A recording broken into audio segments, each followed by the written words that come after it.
जींद के सभी पत्रकार साथियों का बहुत बहुत धन्यवाद, आप लोग आए। और जींद में हमारे दो साथी पत्रकारों पर दुख की घड़ी आई है, और एक पवार साहब तो एक्सपायर हो गए और एक हमारे पत्रकार सुरेंद्र जी की पत्नी एक्सपायर होगी, तो उनके परिवार के साथ खड़े हैं। और हमारे पत्रकार के अलावा वो निजी साथी भी रहे, तो एक तो भगवान उनकी आत्मा को शांति दे। आज जींद में आए हैं, आप पत्रकार साथियों से बातचीत करने का मन किया कि भाई चलो एक बार बातचीत कर लेते हैं। कल दुष्यंत चौटाला साहब का एक बयान आया कि भाई हमें विचार करेंगे नवीन जैन अगर राज्यसभा चुनाव के लिए समर्थन मांगते हैं। तो पहली बात तो ये है कि आप लोगों को ध्यान होगा कि करीब 1 महीने पहले से ये चीजें चल रही थी, और मैं कोई राज्यसभा की उम्मीदवारी अपनी पेश नहीं कर रहा था। जब लोगों के बीच में ये कहा जा रहा था कि जेजेपी की तरफ से कहा जा रहा था कि भूपेंद्र हुड्डा साहब अपना कैंडिडेट दें, हुड्डा साहब की तरफ से कहा जा रहा था कि भाई जेजेपी वाले दुष्यंत चौटाला दे, तो कैंडिडेट नहीं मिल रहा था पूरे हरियाणा। तो हमने भी सोचा कि भाई क्या चल रहा है, 1 महीने से लोग भी ये कह रहे थे कि कैंडिडेट इसलिए नहीं आ रहा है कि किसी को ईडी का, किसी को सीडी का, किसी को सीबीआई का डर है। तो हमने सोचा भी चलो हमारे तंबू में आ जाओ, मैं तो तंबू में हूं, मैं चलो अगर ऐसी बात है, डर का इतना खतरनाक माहौल है, इतने डरे हुए हैं नेता लोग, तो मैंने सोचा भी सर्वे करवाते हैं। तो हमने एक सर्वे करवाया लोगों में, जनता के बीच में, अलग अलग प्लेटफॉर्म से भी बताओ क्या करना चाहिए। तो लोगों ने ज्यादातर मैक्सिमम लोगों ने कहा कि जब कोई भी नहीं लड़ने वाला पहलवान है तो लड़ना चाहिए। तो मैं राज्यसभा उम्मीदवार के रूप में, आजाद उम्मीदवार, जनता ने कहा कि उठ जा, तो मैं खड़ा हो गया। अब विपक्ष के पास कोई उम्मीदवार ही नहीं था, अभी भी नहीं है, लेकिन जैसे ही मैंने अपना नाम लिया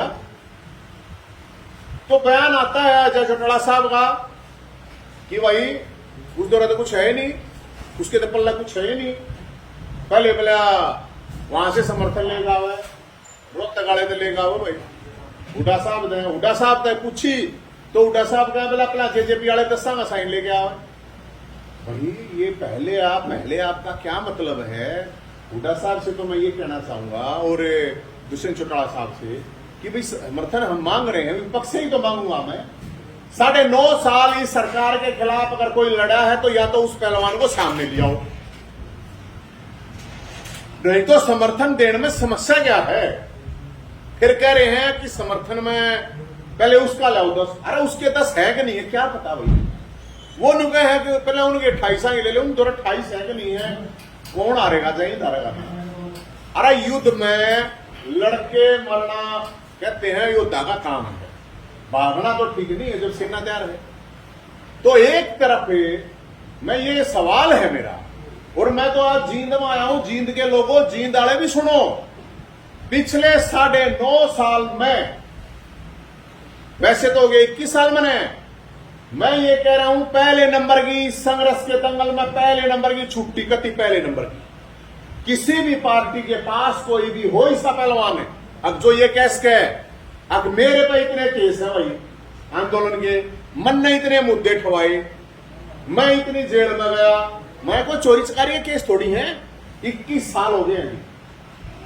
और जींद के तो मेरे साथ गणे नहीं, तो मेरे साथ यूनिवर्सिटी में 200-300 बालक जींद जिले के रहे हुए बता देंगे। भाई पुरानी बात को हूं मैं तो 2003 में, हम तो जब यूनिवर्सिटी में थे तब भी आंदोलन करे हमने। तो अब 10 साल, क्योंकि उस टाइम पे तो मुख्यमंत्री हुड्डा साहब थे, हुड्डा साहब तो मेरे संघर्ष से वाकिफ हैं, खट्टर साहब भी वाकिफ हैं।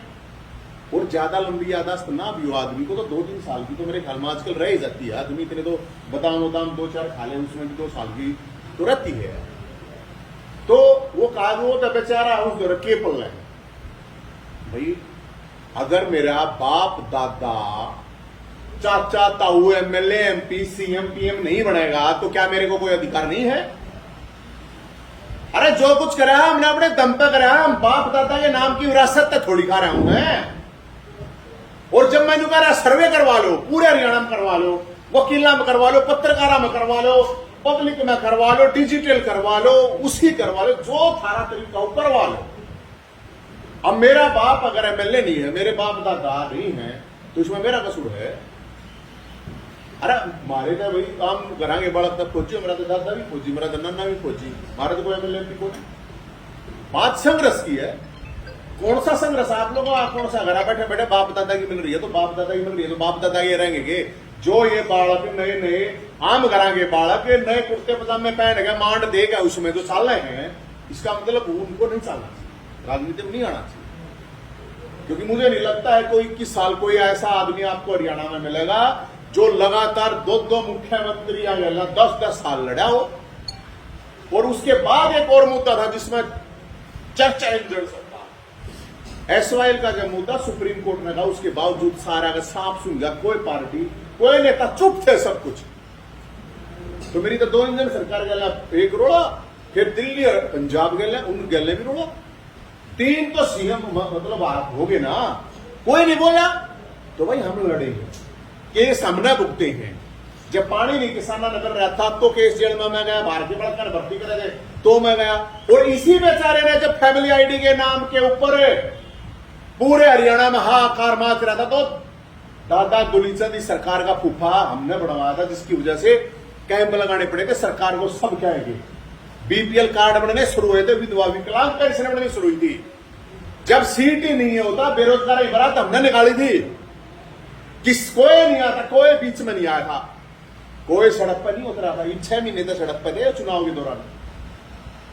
50,000 वैकेंसी निकालनी पड़ी थी उस बेचारे नवीन जय हिंद की वजह से। खेल कोटा खत्म कर दिया था, सोटा हमने ठहाया था, वापस करना पड़ा था। 2000 बालक साल के कम से कम जो स्पोर्ट्समैन है हमने बचाया था। तुम कितने रहे? परावर की जमीन जो दो सरकारों ने दबा कर रखी थी, 500 करोड़ की जमीन, और मान सम्मान की बात थी, हमने परसा उठाया था, वह जमीन दिलवाई थी। सरपंच का लट लागे, मैं वो नेता बना था, ट्वीट कर दिया, फेसबुक पर डाल दिया, ओहो हो बहुत ही दुखद घटना, आज देखो हमारे सरपंचों के साथ क्या हुआ। गैल्या पिट्टा था मैं, गैल्या लट लागे थे कर्मचारियों का, जब लट लागे तो मैं वो नहीं था। हक मैं उस पर रूप पड़ा, मुझे दुख हुआ है, कर्मचारियों के साथ ऐसा नहीं होना चाहिए था। गैल्या पिट्टा था मैं, साथ में लट लागे थे। तो भाई मेरे को एक बात समझ में नहीं आती, कौन सा क्राइटेरिया होता है? कोई क्राइटेरिया तो होता होगा ना। आप जब पत्रकारिता कर रहे हैं तो जर्नलिज्म करनी पड़ा है, एमएमसी करनी पड़ा है, कोई भी कुछ भी करे है तो भाई क्राइटेरिया बता दो, वो पहलवान कौन है लिया दो। मैं तो तैयार हूं कुश्ती लड़ने के लिए, दंगल लड़ने के लिए, और मारता कोई बढ़िया पहलवान होगा हम कह देंगे भाई ठीक है मारता बढ़िया। तो जितनी तारीख हम भुगते, मतलब तारीख भुगता हम, तारीख भुगतो तुम। अगर मैंने लड़ाई लड़ी है तो मेरी तो कोई पार्टी तो है नहीं भाई, अब मेरे को फायदा है उससे, मेरे को क्या फायदा हुआ? मेरी पार्टी चुनाव तो मेरी है, अब भी मेरा चुनाव था, फायदा तो इनने कोई विपक्ष को एक्सपोज तो हमने करे। सरकार से लड़ाई मरना लड़ी, लठ मरना खाए, केस मरना भुगते, हम तो मुट्ठी पर लोग थे भाई साहब।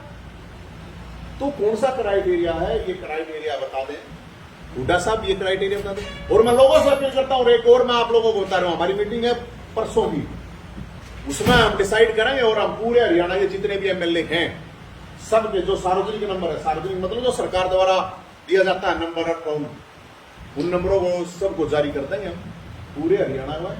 अगर भाई ये नंबर है, और क्योंकि वो नंबर का अलग अलग एमएल ले रहे कि मैं गलत अपडेट है नहीं, तो अपडेट लेकर पूरे हरियाणा के लोगों से अपील करेंगे अगर अपने विधायकों को या तो नवीन जय हिंद में कमी बता दें, या तो नाट जाओ हुड्डा साहब, दूसरे चौटाला साहब, या तो नाट जागती